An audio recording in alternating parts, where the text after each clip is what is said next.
Welcome back to Cinema Flex Music Picks. I'm Davey, your host with the most, the beast with the least. The least I can do today is continue on with the album series that we've been doing. So, no great surprises here.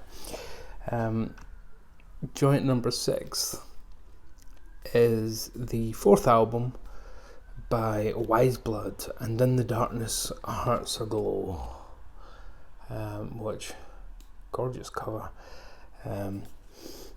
With the reverses on the place you see the name, and then I rather love the gatefold where we see Natalie herself looking like Loretta Lynn from the Van Leer Rose album, and the hype sticker you couldn't read on this or on this, so it's like a hidden hype sticker. Don't believe the hype. Actually, on this album, do believe the hype if you've heard any. If you haven't, you're about to hear some hype. This is phenomenal. Weyes has been one of those artists who's just been rising and rising and rising. And she's not an ingenue. She's not 19 or anything. She's in her 30s. It's her 4th record, as I said.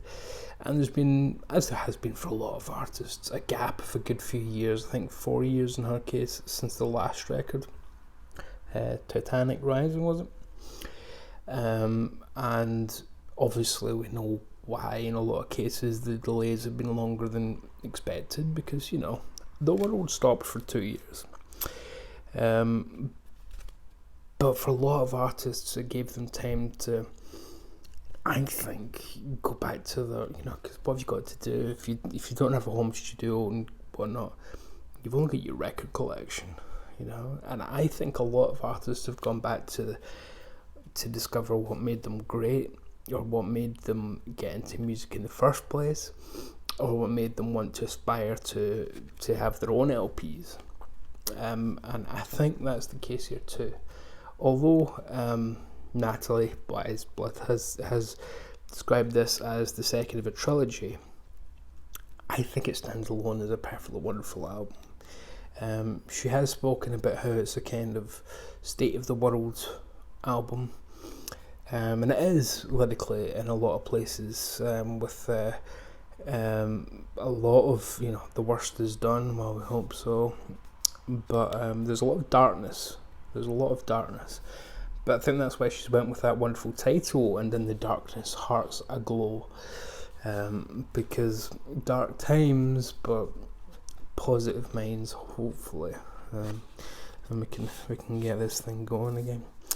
I love the inner sleeve as well. That's pretty gorgeous. But all of this would just be set decoration and hyperbole were it not for the music itself. One thing I do have to note though, annoyed me a little bit because they're so good, is you don't get any lyrics in this. You get a nice poster of Natalie, and then you get the credits, but you don't get any actual lyrics. I should say that Natalie Emmering is Weyes name. That's her performance name is Weyes, but it's not a band. She is Weyes. Weyes, it's a cool name. The music itself, which is always the most important thing. She's been compared to a lot of different female artists over the years, and I think fairly, because she does have a certain timbre to her voice and she has a lot of influences that we can pluck. But I think in this one it's her most diverse outing yet. Track 1 is Not Just Me, It's Everybody. First of all, lyrically brilliant. That's why I'm kind of missing the lyric sheet. Need to get the Japanese version so we can get the lyrics, but I may do that. It's sad, but I may do that. Could just print them off, but make it an hobby strip as well. It's Not Just Me, It's Everybody. If you played that for somebody who wasn't up on modern music, I guarantee you they would think they were listening to a Joni Mitchell record from the 70s. Guarantee it. No problemo. If you told them this is Joni in 1972, there you go, they would believe it.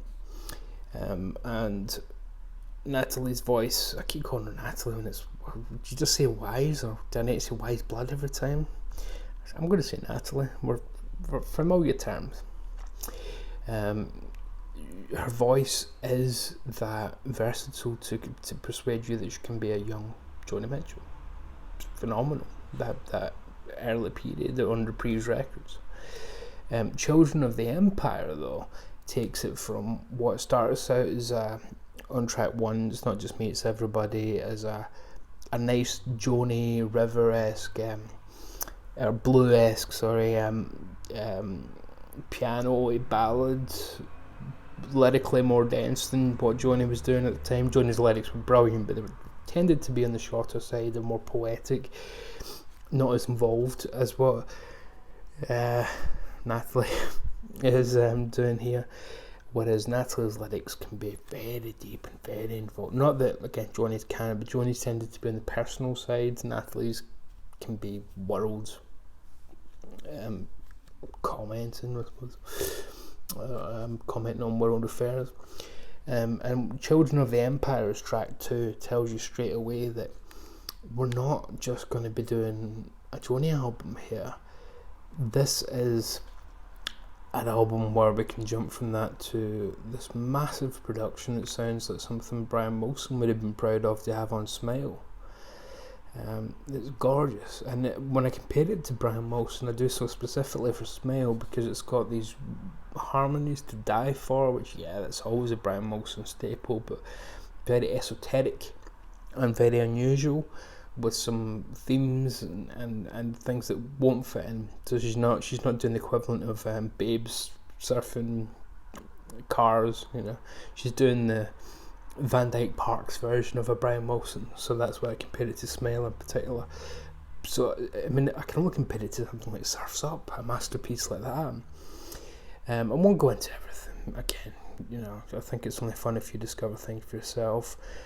God Turned Me Into a Flower is one of those beautiful songs I heard last year. The refrain of her doing that, I mean, she sings about how terrible things can be, and then God just turned me into a flower. It's just insanely gorgeous. But I don't want you to think that that's she's Joni Mitchell-esque with a little Brian Wilson, and then that's it. She's not just that. She adds in chamber pop. So And in the Darkness gives this kind of viola sound, which instantly just chamber pop galore. It's absolutely insanely beautiful, melancholy and dark. But then Twin Flame, you jump from that straight into Twin Flame, which gives you synths and a heavy beat over it. Totally out of left field compared to the rest of the record. So Natalie is someone who can combine these influences and make them all work in a very left field setting, right field setting, centre field setting, and make them all work together. And they still sound of a piece. They don't sound like she's combined a couple of EPs that are from different places, or she's just written 10 tracks and stuck them on an album. They do miraculously work together, even though some of it is completely different. I mean, you go from, again, Twin Flames, this kind of synth beat, very modern sounding pop song, and then there's other things on here that are chamber ballads, and she makes it work perfectly. One of her big influences growing up was church music, and track 8 in Holy Flux tells us that, because it's almost like a communion. It's like a massive prayer service, with the voices are choral without being cheap enough to just use a choir. It's just textured and layered and so well produced, and it's self-produced as well. I have to add that. It's her and Jonathan, her partner, production partner, I should say, and it's so well done that they don't need to get in an orchestra and a choir and blah blah blah. they had the talent to just, if I just keep dubbing over and over, I can be a choral section on my own. It works perfectly. And her voice lends itself immaculately conceptually, to something like that. It's just an extraordinary record from start to finish. I can't recommend it highly enough. And again, it's one of those albums where when someone says to you, there's just no good music anymore, these young'uns don't have it in them, play it. Just play it, put it on Spotify for them, and say, really? You don't need to add that annoying noise that I made at the end there. You'll look a bit smug, but that's never stopped me.